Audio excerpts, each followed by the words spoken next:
బాధపడి, ఎవరి కొరకు బాధపడ్డాడు ఆయన? You have to understand. ఎవరి కొరకు బాధపడింది ఆయన? క్రీస్తు కూడా మీ కొరకు బాధపడ్డాడు. యేసుక్రీస్తుని నమ్ముకుంటే బాధలు పోతాయని చెప్తారేంటి? అసలు యేసుక్రీస్తే బాధలు భరించాడు, మీరు భరించలేరా? అవునా కదా? మీ బాధలు పోవడం కోసం యేసుక్రీస్తు నమ్మారు అనుకోండి, అసలు మీకంటే ఫూలిష్ ఇంకెవరు లేరు. వాస్తవం. మీరు బాధలు పోవడం కోసం కాదు యేసుక్రీస్తు నమ్మాల్సింది, మీ పాపము నుంచి విడుదల పొందడం కోసం.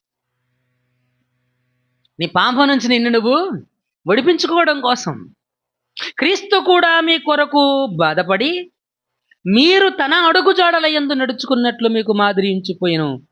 ఆయన పాపం చేయలేదు, ఆయన నోట ఏ కపటం లేదు, ఆయన నోటను ఏ కపటము కనబడలేదు, ఆయన దూషించబడియు బదులు దూషించలేదు. ఏంటిది? ఆయన దూషించబడియు.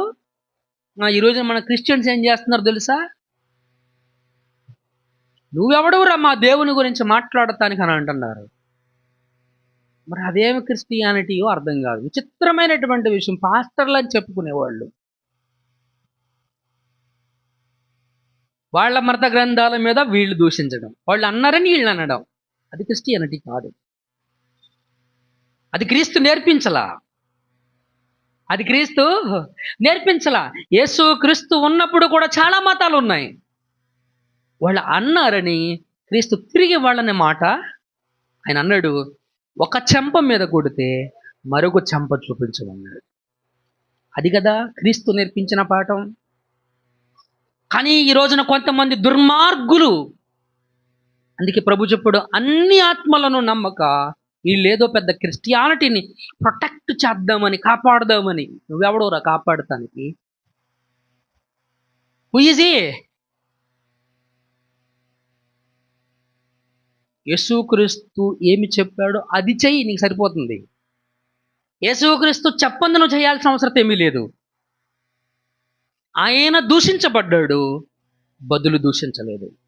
అది చెయ్యి నువ్వు. అది చెయ్యి నువ్వు. అది చేయడం మానేసి మా మత గ్రంథాల్లో లోపాలు చూపెడతావా? ఇదిగో మీ మత గ్రంథాల్లో ఎన్ని లోపాలు ఉన్నాయో చూడండి. అవన్నీ నీకెందుకు? అవసరమా మనకు అసలు అయ్యి? వాళ్ళ మత గ్రంథాల్లో లోపాలు ఉంటే మనకెందుకు? లోపాలు లేకపోతే మనకెందుకు? మనకు అనవసరమైన డిస్కషన్ కదా అసలు అది. What Christ has told you to do. క్రీస్తు నీకు ఏం చెప్పాడు, ఏం చేయమన్నాడు?